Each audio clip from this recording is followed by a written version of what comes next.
This video is for Gita Olympiad. वसुदेवसुतं देवं कंसचानूरमर्दनं देवकी परमानन्दं कृष्णं वन्दे जगद्गुरुं श्रीकृष्णं वन्दे जगद्गुरुम् ॐ श्री परमात्मने नमः। श्रीमद्भगवद्गीता अथ नवमोऽध्यायः। श्रीभगवानुवाच इदं तु ते गुह्यतमं प्रवक्ष्याम्यनुसूयवे ज्ञानं विज्ञानसहितं यज्ञात्वा मोक्षसे शुभात् राजविद्या राजगुह्यं पवित्रमिदमुत्तमं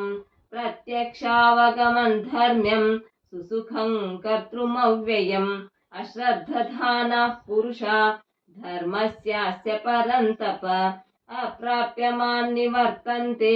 मृत्युसंसारवर्त्मनि मया ततमिदं सर्वं जगदव्यक्तमूर्तिना मत्स्थानि सर्वभूतानि न चाहं तेष्वस्थितः न च मत्स्थानि भूतानि पश्य मे योगमैश्वरम् भूतभृन्न च भूतस्थो ममात्मा भूतभावनः यथाकाशस्थितो नित्यं वायुः सर्वत्र गोमहान् तथा सर्वाणि भूतानि मत्स्थानीत्युपधारय सर्वभूतानि कौन्तेय प्रकृतिं यान्ति मामिकां कल्पक्षये पुनस्तानि कल्पादौ विसृजाम्यहम् प्रकृतिं स्वामरुष्टभ्य विसृजामि पुनः पुनः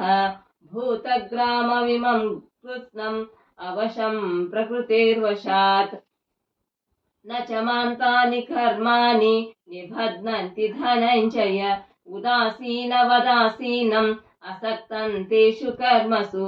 मयाध्यक्षेण प्रकृतिः सूयते सचराचरम् हेतुनानेन कौन्तेय जगद्विपरिवर्तते अवजानन्ति मां मूढा मानुषीं तनुमाश्रितं परं भावमजानन्तो मम भूतमहेश्वरम् मोघाशामोघकर्माणो मोघज्ञानाविचेतसः राक्षसीमासुरीं चैव प्रकृतिं मोहिनीं श्रिताः महात्मनस्तु मां पार्थ दैवीं प्रकृतिमाश्रिताः भजन्त्यनन्यमनसो ज्ञात्वा भूतादिमव्ययम् सततं कीर्तयन्तो मां यतन्तश्च दृढौ रताः नमस्यन्तश्च मां भक्त्या नित्ययुक्ता उपासते ज्ञानयज्ञेन चाप्यन्ये यजन्तो मामुपासते एकत्वेन पृथक्त्वेन बहुधा विश्वतो मुखम् अहं कृतुरहं स्वदाहमहमौषधम् मन्त्रोऽहमहमेवाज्यम् अहमग्निरहं ततम् पिताहमस्य जगतो माता धाता पितामहः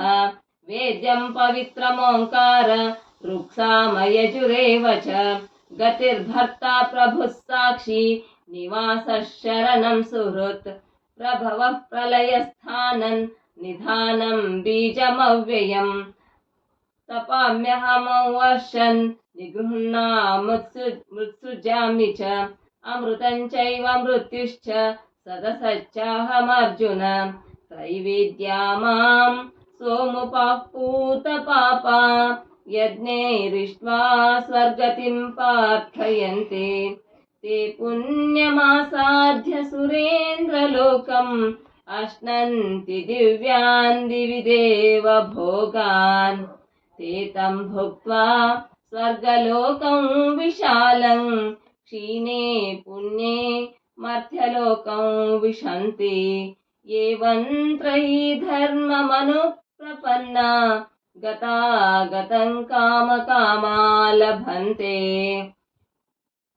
अनन्याश्चिन्तयन्तो मां ये जनाः पर्युपासते तेषां नित्याभियुक्तानां योगक्षेमौ वहाम्यहम् येऽप्यन्यदेवता भक्ता यजन्ते श्रद्धयान्विताः तेऽपि मामेव कौन्तेय यजन्त्य विधिपूर्वकम् अहं हि सर्वज्ञानां भोक्ता च प्रभुरेव च न तु मामभिजानन्ति तत्त्वेनातश्च वन्ति ते यान्ति देवव्रता देवान् पितॄन्यान्ति पितृव्रताः भूतानि यान्ति भूतेज्या यान्ति मध्याजिनोऽपि माम् पत्रं पुष्पं फलं तोये यो मे भक्त्या प्रयच्छति तदहं भक्त्युपहृतम् अश्नामि प्रयतात्मनः यत्करोषि यदश्नासि यज्जुहोषि ददासि यत्तपस्यसि कौन्तेय तत्कुरुष्व मदर्पणम् शुभाशुभफलैरेवं मोक्षसे कर्मबन्धनैः सन्न्यासयोगयुक्तात्मा विमुक्तो मामुपश्यसि सोमहं सर्वभूतेषु न मे द्वेषस्ति न प्रियः ये भजन्ति तु मां भक्त्या मयि ते तेषु चाप्यहम् अपि चेत् सुदराचारो भजते मामनन्यभाक् साधुरेव समन्तव्यः सम्यग् व्यवसितो हि सः क्षिप्रं भवति धर्मात्मा शश्वच्चान्ति निगच्छति कौन्तेय प्रतिजानीहि न मे भक्तः प्रणश्यति मां हि पार्थ व्यपाश्रित्य येऽपि स्योपापयोनयः स्त्रियो वैश्यस्तथा शूद्रास्तेऽपि यान्ति परां गतिम् किं पुनर्ब्रह्मणः पुण्या भक्ता राजर्षयस्तथा अनित्यमसुखल्लोकम् इमं प्राप्य भजस्व माम् मन्मना भव मद्भक्तो मद्याजी मां नमस्कुरु मामे वश्यसि युक्तैवम् आत्मानं मत्परायणः ॐ तत्सदिति श्रीमद्भगवद्गीतासु उपनिषत्सु ब्रह्मविद्यायां योगशास्त्रे श्रीकृष्णार्जुनसंवादे राजविद्या राजगुह्ययोगो नाम 9मोऽध्यायः।